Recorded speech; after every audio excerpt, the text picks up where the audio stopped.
The cowboy lifted his canteen and spoke 3 words that made every person in that prison yard freeze where they stood.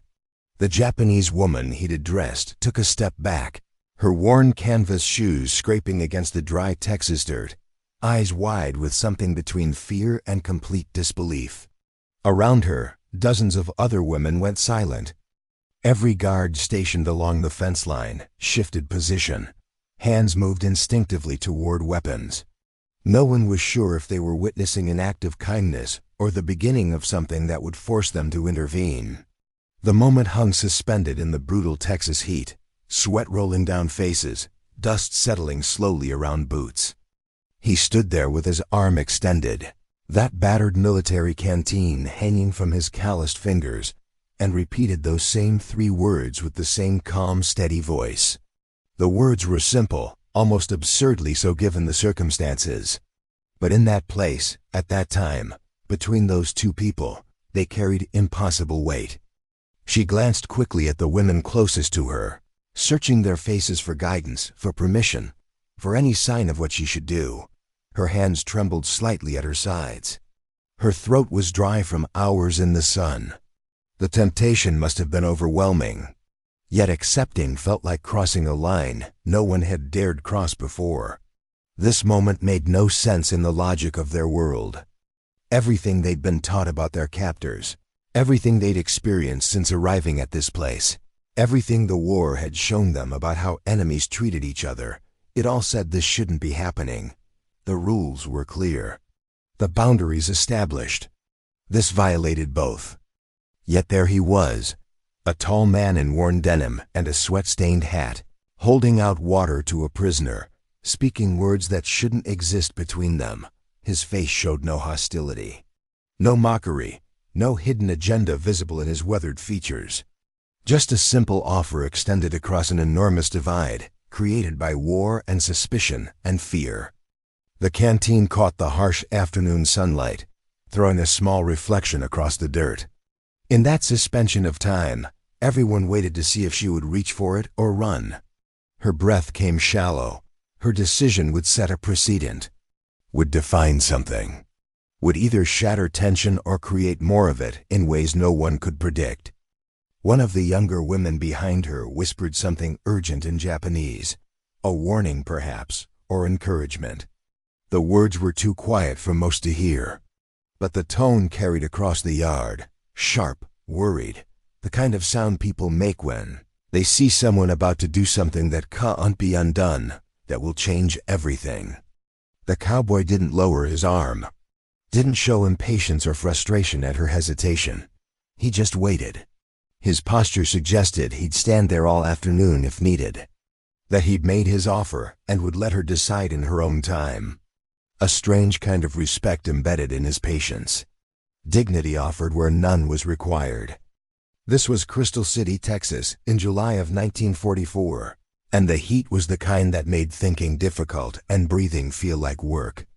The internment camp stretched across flat, unforgiving land where the sun turned the ground to powder and the air shimmered with waves of heat that distorted everything beyond 50 yards. A brutal landscape for a brutal purpose. Inside the barbed wire fences, several thousand people lived in hastily constructed barracks, most of them families of Japanese, German, and Italian descent, who'd been swept up in the paranoia following Pearl Harbor. The buildings offered little protection from the elements. Thin walls, gaps where dust blew through, roofs that radiated heat downward like ovens. Among them were these women, approximately 300 Japanese nationals who'd been living in Peru before being forcibly deported to the United States and deposited here in the Texas desert. They'd crossed an ocean and half a continent under guard, had been torn from lives they'd built over decades, from businesses, from homes, from communities where they'd raised children and buried parents. The woman staring at the canteen was named Kimiko Hayashi. She was 31 years old. Before the war, she'd run a small photography studio in Lima with her husband. They'd specialized in portraits, weddings, family photos that captured ordinary happiness. Her hands, now calloused and dry, had once handled delicate negatives with precision. had composed light and shadow into something beautiful. Her husband wasn't here. He'd been separated from her when they arrived, sent to a different section of the camp. She hadn't seen him in 8 months, hadn't touched him, hadn't heard his voice except once.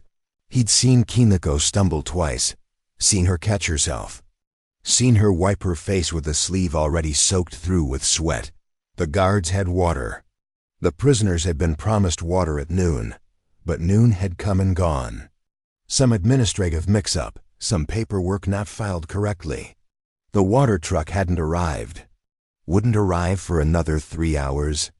3 hours in 100-degree heat. 3 hours watching women labor without relief. 3 hours of following orders that felt wrong in every cell of his body. He'd lasted 2 of those hours before something in him snapped. Before he unhooked his canteen. Before he walked over to the woman who looked closest to collapse. Before he spoke those 3 words. You need water.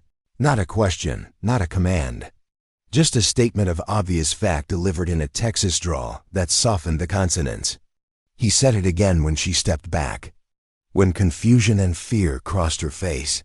When the entire yard went silent around them. You need water. As if repetition might somehow make the impossible possible. Might bridge what separated them. Kimiko understood English well enough. She'd learned it in Lima from American customers. From businessmen who came to her studio. From tourists who wanted portraits with Peruvian backdrops. She understood the words. What she couldn't understand was why he was saying them. Why he was offering what he shouldn't offer. Why he was risking whatever consequences came from breaking protocol. Behind her, a woman named Sachiko spoke quietly in Japanese. Don't trust it. It's a trap. They want to see us break. Want to see us act desperate. The words came from experience. From 3 years of learning how authority worked in these places.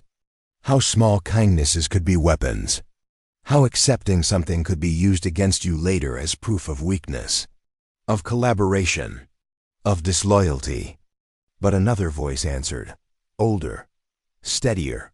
A woman named Fumiko who'd been a teacher before the deportation. Look at his face. That's not cruelty. That's not strategy. That's just a man who can't watch anymore. She'd spent decades reading faces, reading students, reading truth from performance. She saw something in Travis that the others missed. Something genuine breaking through the uniform. Travis kept his arm extended. The canteen was military issue. Scratched metal, dented from being dropped. Carrying about a quart of water. Not much, not enough to share among everyone. But enough for one person. Enough to make a difference for someone on the edge of heat exhaustion. Enough to say something that needed saying without words. That war hadn't erased everything human. A bead of condensation ran down the canteen side. The water inside was still relatively cool. He'd filled it that morning from the guard's supply. Had wrapped it in wet cloth and kept it in shade when he could. Small efforts to maintain something drinkable in the oppressive heat. He hadn't planned to give it away. Hadn't thought through what he was doing until he was already doing it. One of the other guards called out, "McKendrick. Step back. That's not procedure." The voice belonged to a younger man named Harris, 22 years old. Following rules because rules were all he understood about his job. Because deviation felt dangerous.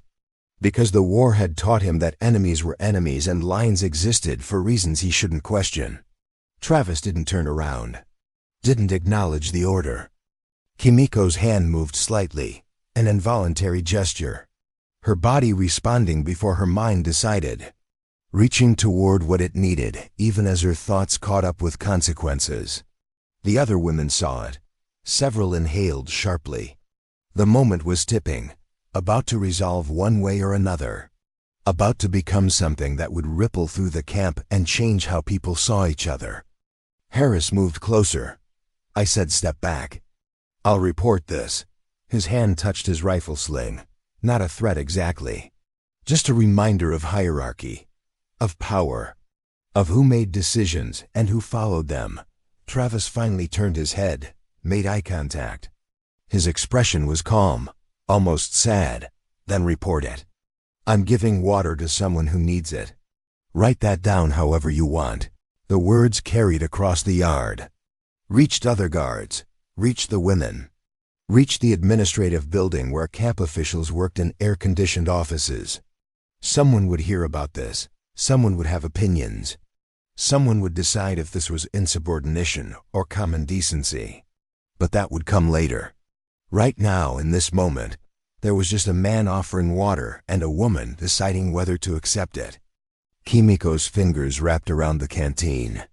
The metal was warm from his hand, but cooler than the air around them.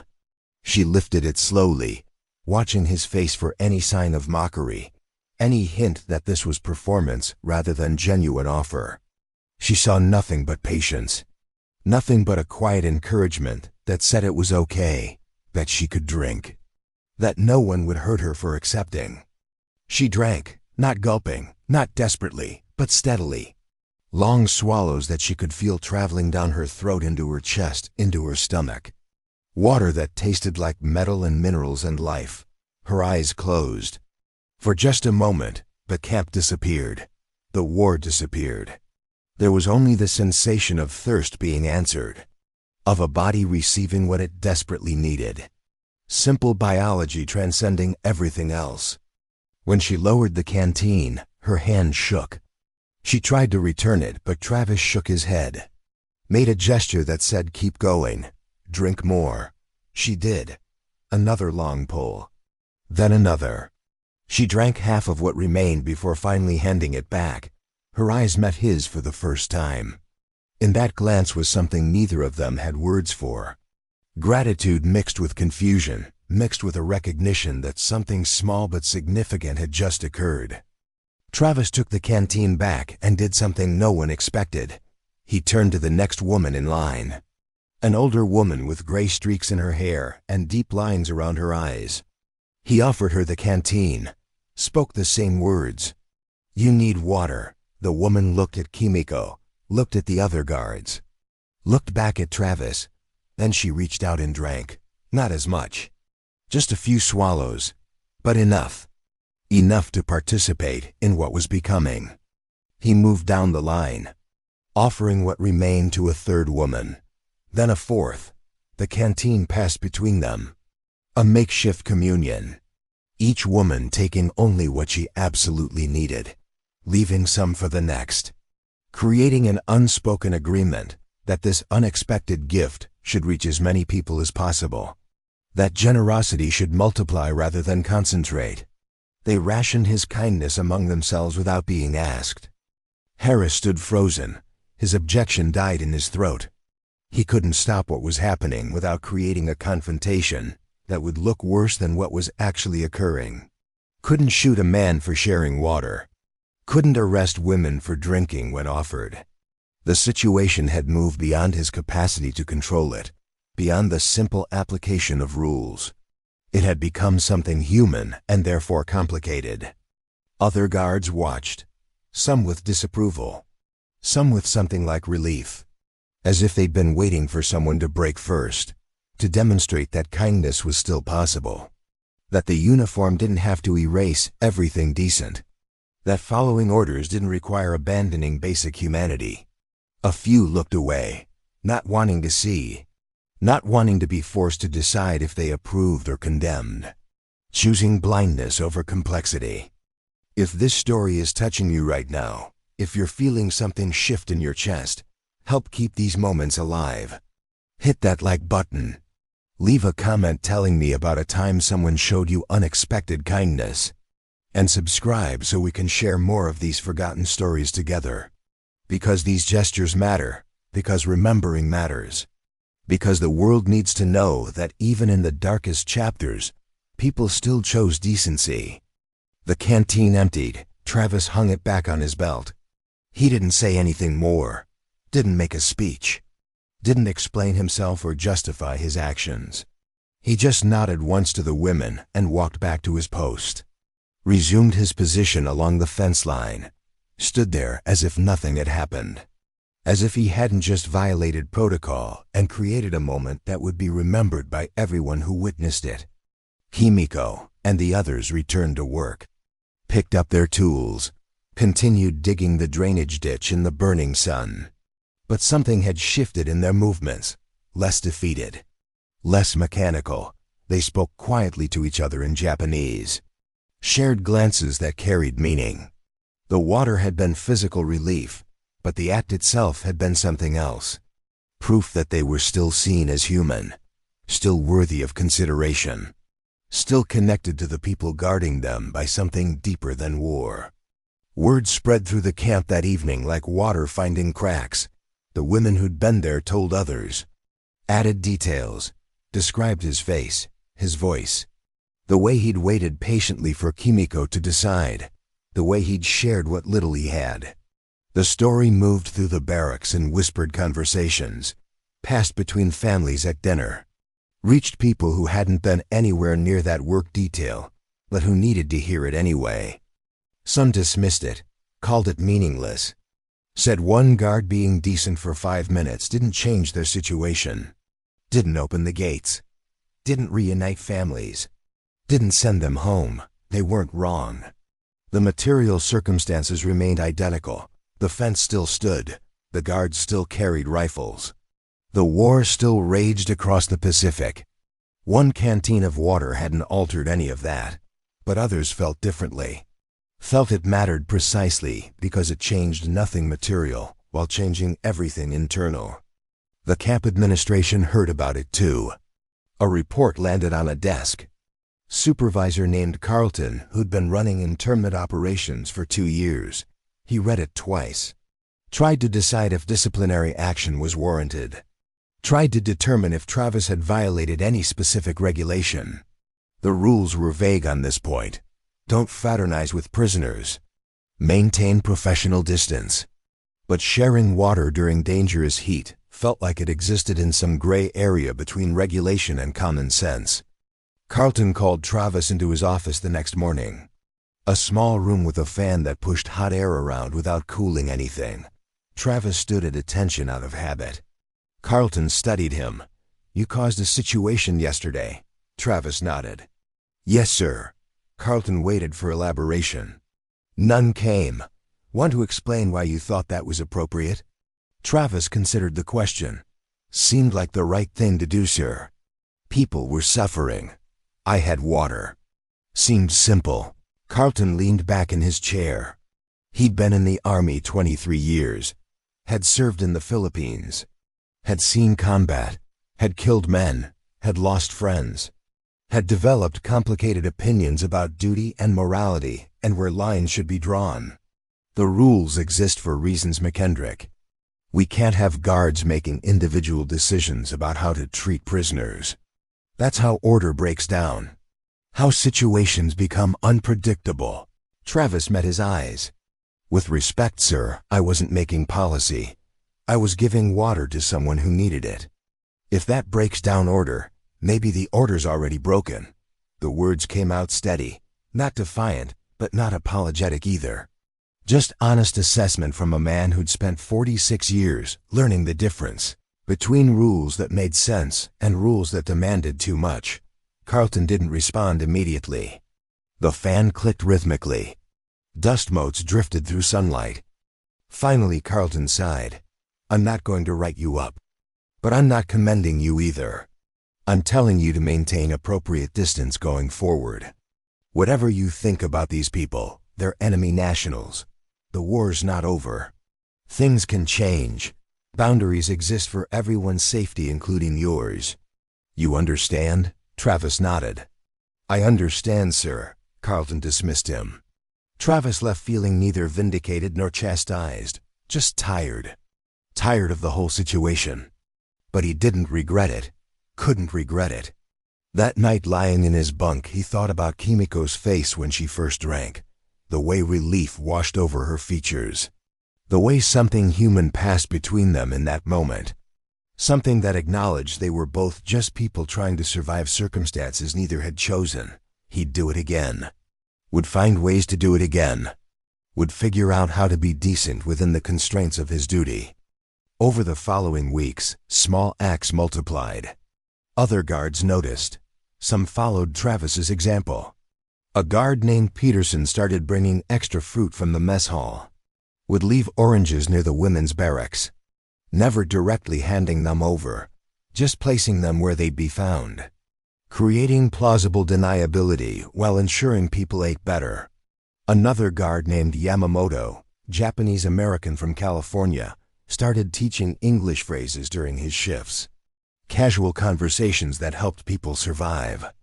The women responded in kind. Started teaching guards Japanese words. Shared stories about their lives before. About Peru. About businesses they'd run.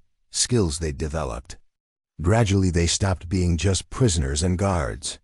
Started becoming people with names and histories and futures that might exist beyond this place. The transformation was subtle, fragile, but real. Built on small gestures that accumulated into something larger than their individual components. Kimiko kept thinking about that moment. Replayed it during the long hours of manual labor. During the restless nights when sleep came fitfully in the oppressive heat. During meals of bland food eaten in silence. She tried to understand what it meant, why it affected her so deeply. It wasn't just the water. She'd been thirsty before, would be thirsty again. The physical relief was temporary. Gone within hours as the Texas heat extracted moisture from her body. What lingered was the recognition, the acknowledgement. The fact that someone in authority had seen her suffering and responded with compassion rather than indifference. It contradicted everything she'd been taught about her captors. Everything the war narrative insisted about enemies and otherness. It suggested that maybe people were more complicated than the stories nations told about each other. That maybe humanity persisted in unexpected places if you looked for it. She started watching Travis during his shifts. Not obviously, not in ways that would draw attention. But she noticed things. The way he helped an elderly German man carry supplies. The way he looked away when children broke minor rules. The way he seemed uncomfortable with the authority he'd been given. He wasn't performing goodness, wasn't seeking recognition. He was simply being decent when opportunities arose, which somehow made it more meaningful. One afternoon several weeks after the canteen incident, Kimiko was working near the fence line when she heard shouting. A commotion near the main gate. Guards running. She looked up and saw a man being restrained. Struggling against multiple hands holding him back, someone from the men's section. She couldn't see his face from this distance, couldn't identify him. But something about his build, his movements, made her heart start racing.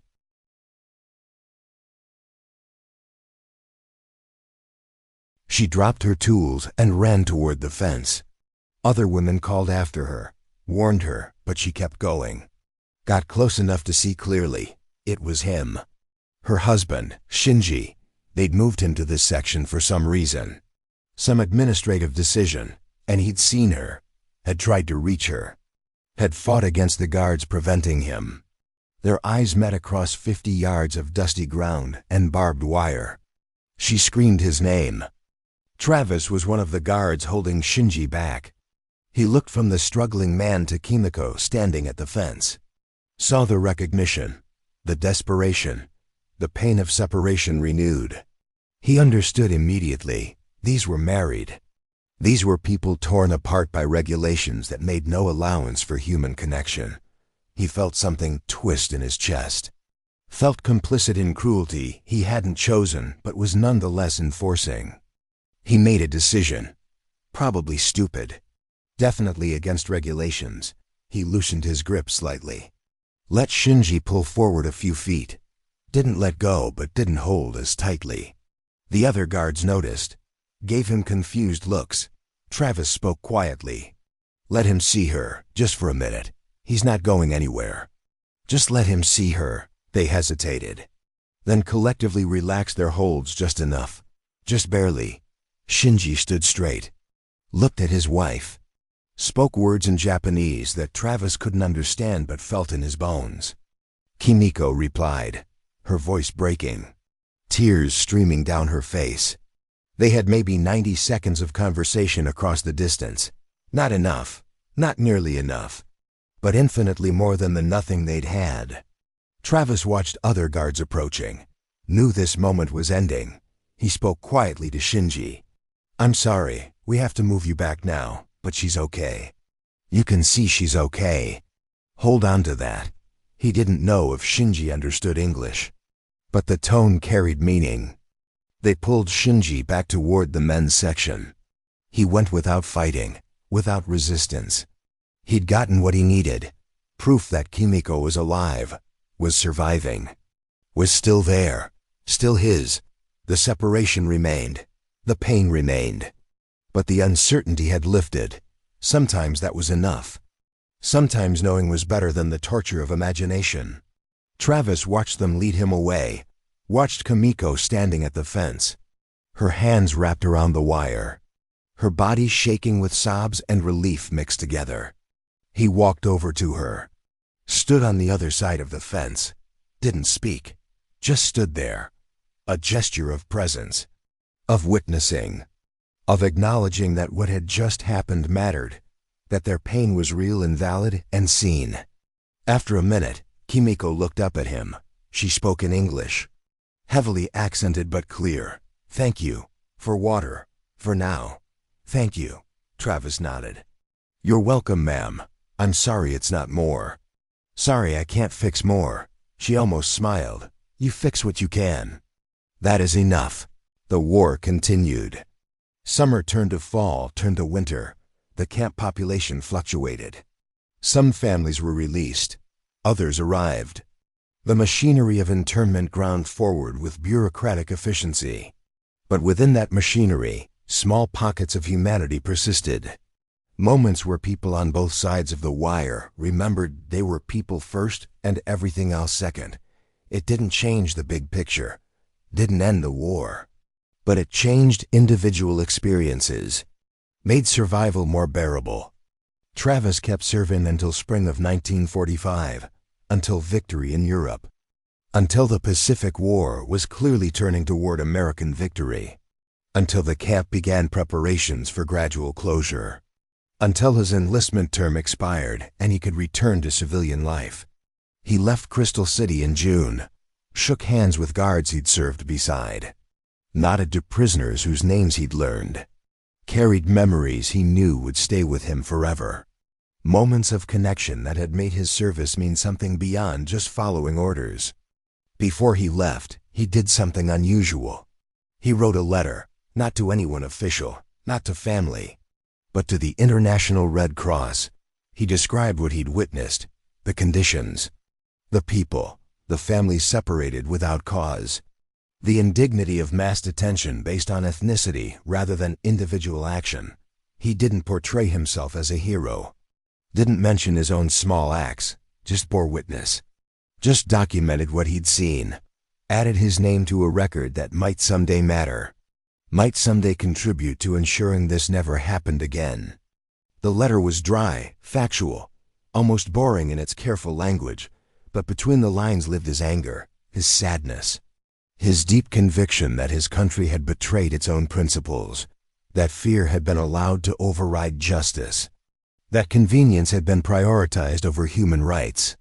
He mailed it from El Paso, never knew if anyone read it, never knew if it made any difference, but he'd spoken, had refused silence. That felt important even if nothing came of it. Kimiko remained at Crystal City until December of 1945, 4 months after Japan's surrender. 4 months of bureaucratic processing. 4 months of waiting while officials decided what to do with several thousand people who'd been detained without trial, without charges, without any legal process beyond executive order and wartime paranoia. Finally, they told her she could go, could return to Peru, could try to rebuild what had been destroyed. She learned that her photography studio no longer existed, had been seized, sold, liquidated. Years of work erased by her absence. The life she'd built with Shinji reduced to memory. They had nothing to return to, no business, no home, no community that would welcome them without suspicion. The war had ended, but its consequences stretched forward indefinitely, reshaping lives, destroying futures, creating losses that couldn't be calculated in simple terms. They chose instead to relocate to California. Started over in Los Angeles, Shinji found work in a restaurant kitchen. Kimiko cleaned houses. They lived in a tiny apartment in Little Tokyo, saved money slowly, rebuilt slowly. Never spoke much about the internment years, about Peru, about everything lost.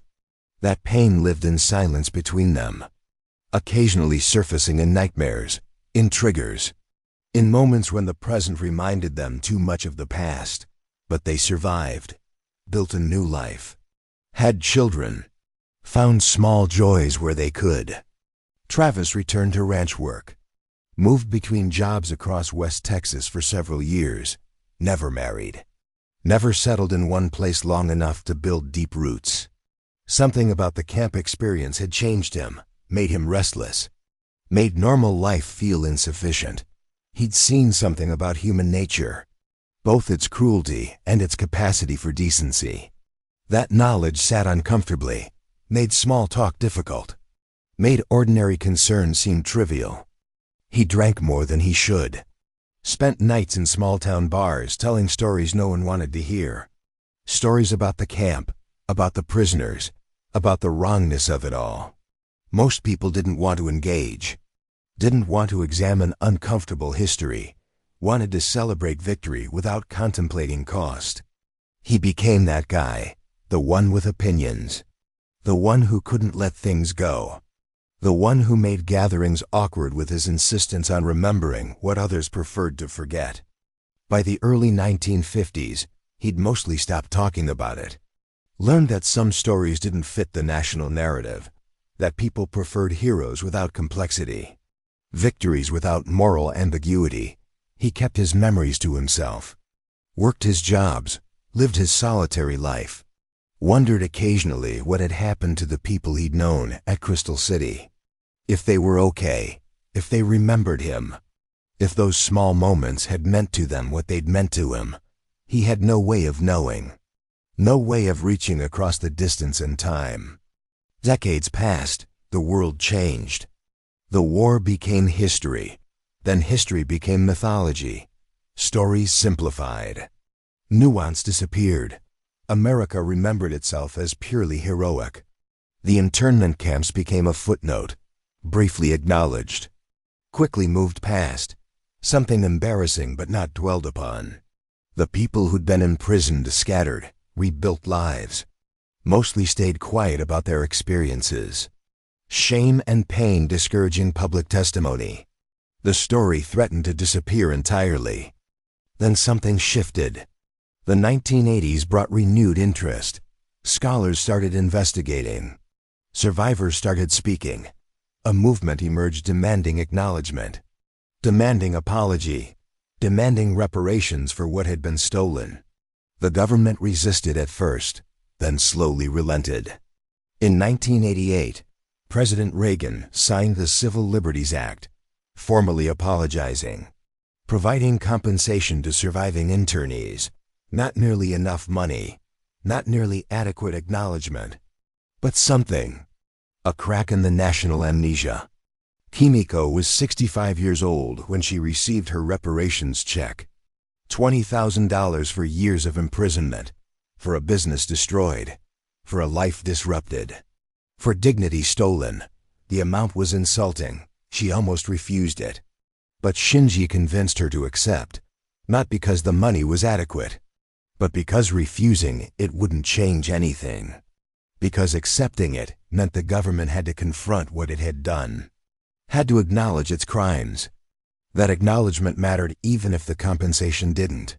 She attended a gathering that year in Los Angeles, a reunion of former Crystal City internees, people she hadn't seen in 43 years, faces aged, bodies bent, but eyes still carrying those memories. They shared stories, compared experiences, filled in gaps, created a collective history from individual fragments. Someone mentioned Travis McKendrick, the cowboy guard who'd shared his canteen, who'd let her husband reach the fence. Several other women remembered him too, remembered small kindnesses that had punctuated years of hardship. Someone suggested trying to find him, to thank him, to let him know his actions hadn't been forgotten. A woman volunteered to investigate. She had connections, access to military records, ways of tracking people down. It took 6 months. Multiple dead ends, false leads, but eventually she found him. Found an address in Odessa, Texas, a mobile home park on the edge of town. She wrote a letter, sent it with hope and uncertainty. Waited for response. Weeks passed. She assumed it had been wrong address, that he'd moved or died.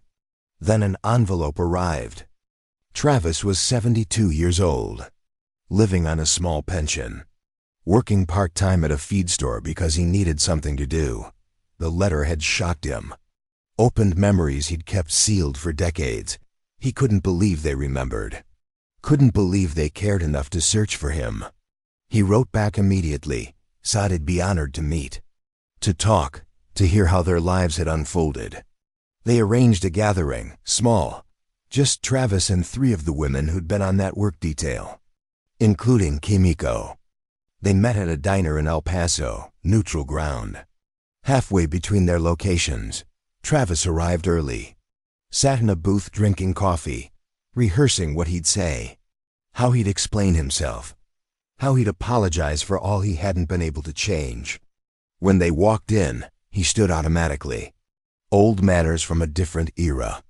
They recognized each other immediately despite the decades. Despite the transformations time had worked on their bodies, something essential remained. Some connection that hadn't eroded. Kimiko spoke first. In English much better than it had been during the war. "Mr. McKendrick, thank you for meeting us.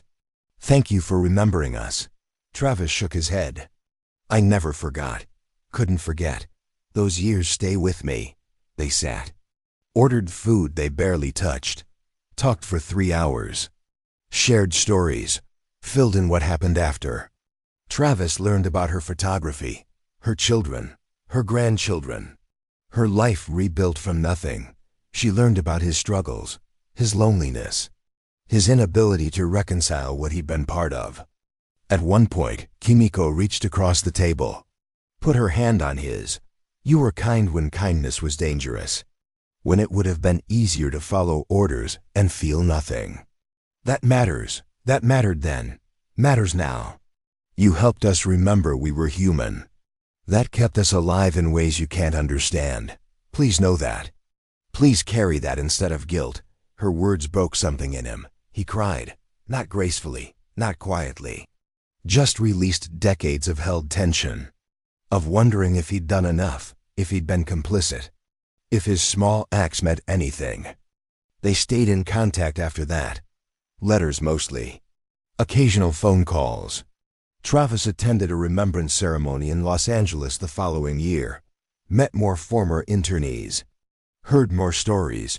Was thanked repeatedly. He struggled with being seen as heroic. Insisted he'd just been decent.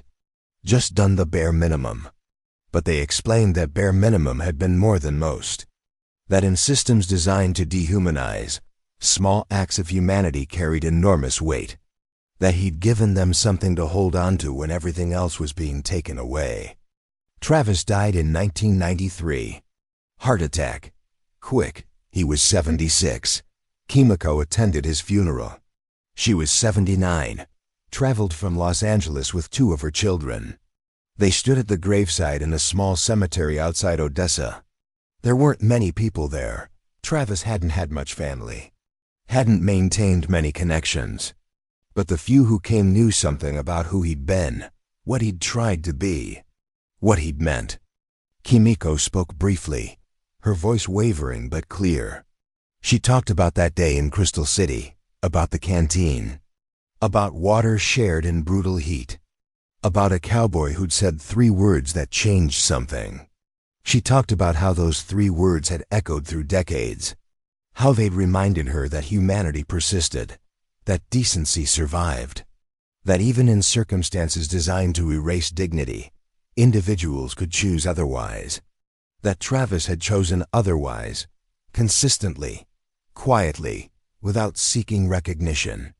She placed a photograph on his casket, One she'd taken in Lima before the war, before everything changed. A simple portrait of a woman laughing. She wanted him to have it. Wanted something of her work, her life, her survival to stay with him. A gift across decades, across death. Acknowledgement that his kindness had been preserved, had been carried forward, had been worth something more than he'd ever known. The funeral director promised to include it with his burial. She thanked him and walked away. After she returned home, she wrote something. Not for publication, just for her grandchildren. A memoir of sorts. Maybe 20 pages, describing the internment, the fear, the confusion, the loss, but also describing Travis. Describing Peterson and Yamamoto and the other guards who'd tried to be decent within impossible circumstances. She wanted her family to know that history wasn't simple. That victims and perpetrators weren't clean categories, that people were complicated. That choosing humanity in dehumanizing systems was possible, but difficult. That those who tried deserved remembering. Her grandchildren read it after she died. They were adults by then, educated, politically aware. They struggled with the nuance, wanted clear villains and heroes, wanted to condemn the system and everyone in it, but she'd insisted on complexity, on acknowledging that individual people made individual choices, that some guards had been cruel and some had been kind, that the system was evil but people within it retained moral agency, that remembering accurately meant preserving those distinctions. One of her granddaughters became a historian, studied the internment camps, published papers, gave talks, always included Travis's story, always emphasized that resistance to injustice didn't only look like rebellion. Sometimes it looked like sharing water, like loosening your grip on a prisoner, like bearing witness and writing letters that might never be read. That quiet defiance mattered. That small acts accumulated into moral stands, even if they didn't change systems. That Travis and people like him deserved recognition, not as heroes, but as human beings who tried to be decent when decency was discouraged. The story spread slowly through academic circles, through community organizations, through descendants of internees sharing family histories. It became one of many stories illustrating how people navigated impossible situations, how humanity persisted in camps designed to crush it, how both guards and prisoners were more complex than simple narratives allowed. The story was never famous, never made it into textbooks, but it circulated, got passed down, became part of the larger tapestry of testimony that slowly forced America to confront its history. If you've made it this far, if this story has moved you, I want to ask you to do something. Hit that like button to help others find these forgotten histories. Leave a comment sharing a time someone showed you unexpected kindness, or a time you chose compassion when it would have been easier not to. And subscribe so we can continue uncovering these human stories that textbooks leave out. These moments of dignity and decency matter. They deserve to be remembered. They deserve to shape how we understand ourselves and what we're capable of even in the darkest times. Your engagement keeps these memories alive for the next generation. Today there's a small plaque at the site where Crystal City Camp once stood. Most of the structures are gone. Demolished decades ago, the land returned to other uses. But the plaque marks what happened there, lists the thousands who were detained, acknowledges the injustice, encourages reflection. Travis's name isn't on it. He wasn't famous, wasn't significant in the way history usually measures significance. He was just one person who tried to be human in human circumstances. But maybe that's exactly the kind of significance that matters most. Because the big questions of history get decided by individual moments, by individual choices made when no one's watching, by people deciding whether to follow orders or listen to conscience, whether to maintain boundaries or recognize shared humanity, whether to hoard resources or share them.